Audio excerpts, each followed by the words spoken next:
حضرت ابراہیم علیہ السلام بھی وہاں پہ گئے، کیا دیکھتے ہیں؟ ایک چولہے سے چنگاری اٹھتی ہے اور وہاں پہ بتوں کے اوپر گرتی ہے، وہ سارے کے سارے بت بھی، ساری چیزیں بھی جل جاتی ہیں۔ تو حضرت ابراہیم علیہ السلام نے کہا، جو اپنے آپ کو آگ سے نہیں بچا سکے، لوگوں سے کہنے لگے وہ آپ کے نفع نقصان کے مالک کیسے ہو سکتے ہیں؟ آپ کو کیسے وہ نقصان سے بچا سکتے ہیں؟ آپ کو وہ کیسے فائدہ دے سکتے ہیں؟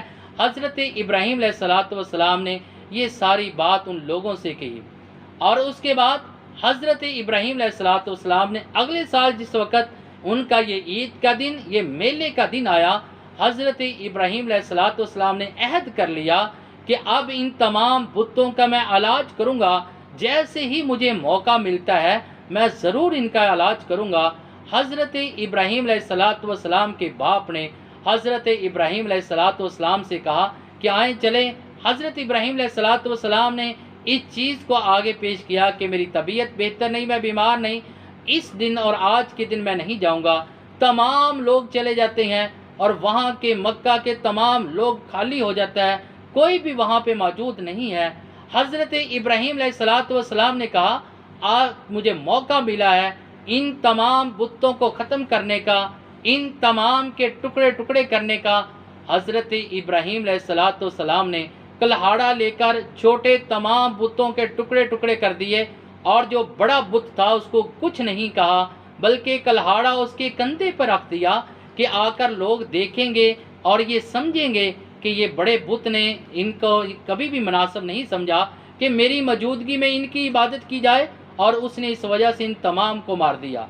جس وقت وہ آئے، آ کر دیکھا کہ سارے کے سارے جو بت ہیں وہ سارے کے سارے ٹکڑے ٹکڑے ہوئے پڑے ہیں، کلہاڑا بڑے بت کے کندھے پر ہے۔ انہوں نے کہا ان کی کس طرح کس نے اس کی حرمت کی ہے، ان کی مذمت کس نے کی ہے، کس نے ان کو ٹکڑے ٹکڑے کیا ہے؟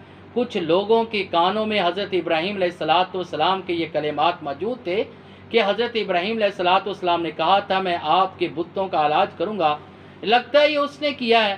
حضرت ابراہیم علیہ السلام کو بلایا گیا اور آپ سے پوچھا۔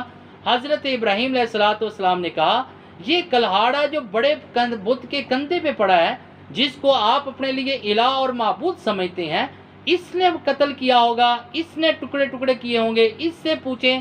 انہوں نے کہا یہ بت بول نہیں سکتے۔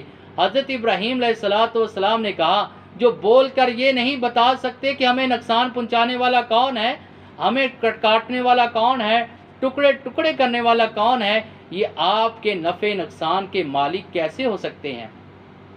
لہذا ان لوگوں کا یقین ہو گیا کہ واقعی اب اس نے کاٹا ہے اور اسی نے ان تمام کو ٹکڑے ٹکڑے کیا ہے۔ اپنے آپ کو پہلے تو افسوس کرنے لگے، شرمندہ ہونے لگے کہ ہم اپنے بتوں کی رکھوالی کے لیے کسی کو کیوں نہیں چھوڑ کے گئے، کسی کو چھوڑ کے جانا چاہیے تھا۔ لیکن اب خود ہی یہ بات اس وقت کا حکمران جو نمرود تھا اس کے پاس پہنچ گئی، اور جس وقت نمرود کو اس بات کا پتہ چلا، کیونکہ اس نے جس وقت یہ ساری بات سنی، اس کو نجومیوں نے بتا دیا تھا کہ ایک ایسا نوجوان لڑکا آئے گا اور جو آپ کی حکومت کو تباہ کر دے گا، آپ کی حکومت کو ختم کر دے گا۔ نمرود نے کہا جاؤ اس کو بلا کے لاؤ۔ نمرود اتنا بڑا مغرور اور متکبر انسان تھا، بادشاہ تھا، اپنے آپ کو رب کہلاتا تھا، کہتا تھا کہ میں معبود ہوں، میں رب ہوں، میری ہی عبادت کی جائے۔ جس وقت حضرت ابراہیم علیہ السلام کو ان کے سامنے لایا گیا، تمام باقی جتنے ان کے ساتھی تھے سارے سجدے میں گر گئے، لیکن حضرت ابراہیم علیہ السلام نے سجدہ نہیں کیا، جھکے نہیں۔ نمرود نے پوچھا آپ نے مجھے سجدہ کیوں نہیں کیا؟ غصے میں آ گیا۔ حضرت ابراہیم علیہ السلام نے کہا میں سجدہ اس رب کو کرتا ہوں جو زندہ بھی کرتا ہے، جو مارتا بھی ہے۔ کہا وہ آپ کا کون سا رب ہے؟ کہا جو آسمان پہ ہے، وہ زندہ بھی کرتا ہے اور مارتا بھی ہے۔ نمرود کو غصہ آ گیا، کہا کہ جاؤ میں بھی زندہ کرتا ہوں، میں بھی مارتا ہوں۔ 2 قیدیوں کو بلوایا، ایک قیدی کو قتل کر دیا، ایک کو رہا کر دیا، کہا یہ دیکھو میں زندہ بھی کرتا ہوں، میں مارتا بھی ہوں۔ حضرت ابراہیم علیہ السلام بہت ہی فہم و فراست والے تھے۔ انہوں نے کہا میرا رب جو ہے سورج مشرق کی طرف سے نکالتا ہے، اگر آپ میں اتنی طاقت ہے تو سورج کو مغرب کی طرف سے نکال، اور لہٰذا وہ ہکا بکا رہ گیا، شرمندہ ہو گیا، اور لیکن تکبر اس میں بہت زیادہ تھا، غرور اس میں بہت زیادہ تھا، اور حدیث میں آتا ہے کہ اس نے تیر آسمان کی طرف پھینکا، کہا کہ میں آسمان کی جو مخلوق ہے آپ کا رب ہے، نعوذ باللہ میں اس کو بھی قتل کرنے لگا ہوں۔ جس وقت اس نے تیر جو آسمان کی طرف پھینکا، اللہ رب العزت کی قدرت ایسی ہے کہ رب ذوالجلال نے اس تیر کو جس وقت واپس آیا، خون آلود تھا، تو بہت خوش ہوا اور بہت اچھلنے لگا کہ میں نے آسمان پہ جو آپ کا رب ہے نعوذ باللہ، میں نے اس کو بھی قتل کر دیا۔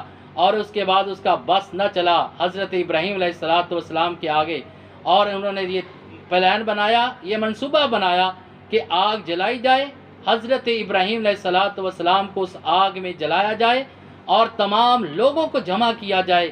لہٰذا اس وقت ایک بہت گہرا گڑھا بنایا گیا، 1 مہینہ لگاتار لکڑیاں اکٹھی کر کے آگ جلائی گئی، اور جو بیمار عورتیں تھیں وہ بھی یہ خواہش کرتی تھیں کہ ہمیں تندرستی ملے، ہمیں صحت ملے، نعوذ باللہ ہم بھی حضرت ابراہیم علیہ السلام کو جلانے کے لیے لکڑیاں اکٹھی کریں، کیونکہ انہوں نے ہمارے معبودوں کو ٹکڑے ٹکڑے کیا ہے۔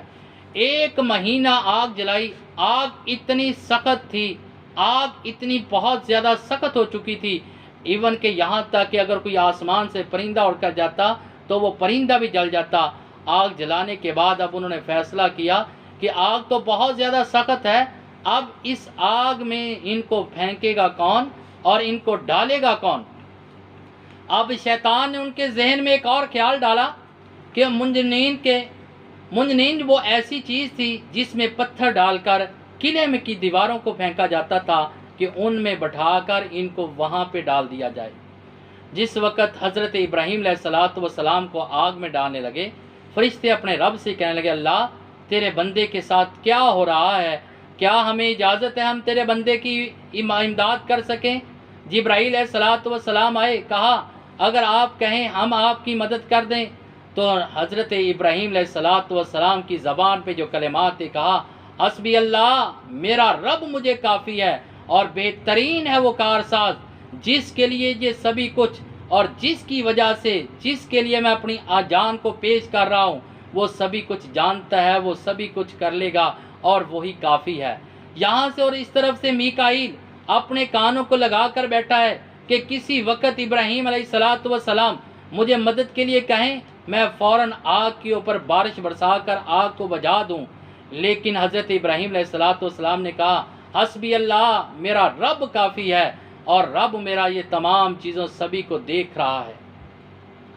جس وقت حضرت ابراہیم علیہ السلام کو آگ میں ڈالا جانے لگا، تو حضرت ابراہیم علیہ السلام کی زبان پہ یہ کلمات تھے کہ اے خالق کائنات، آسمان پہ آپ اکیلے ہو، آپ کے علاوہ کوئی عبادت کے لائق نہیں، پیدا کرنے والا نہیں ہے، زمین پہ آپ کی اکیلے کی عبادت کرنے والا میں اکیلا ہوں، لہٰذا ان تمام چیزوں کو آپ دیکھ رہے ہیں۔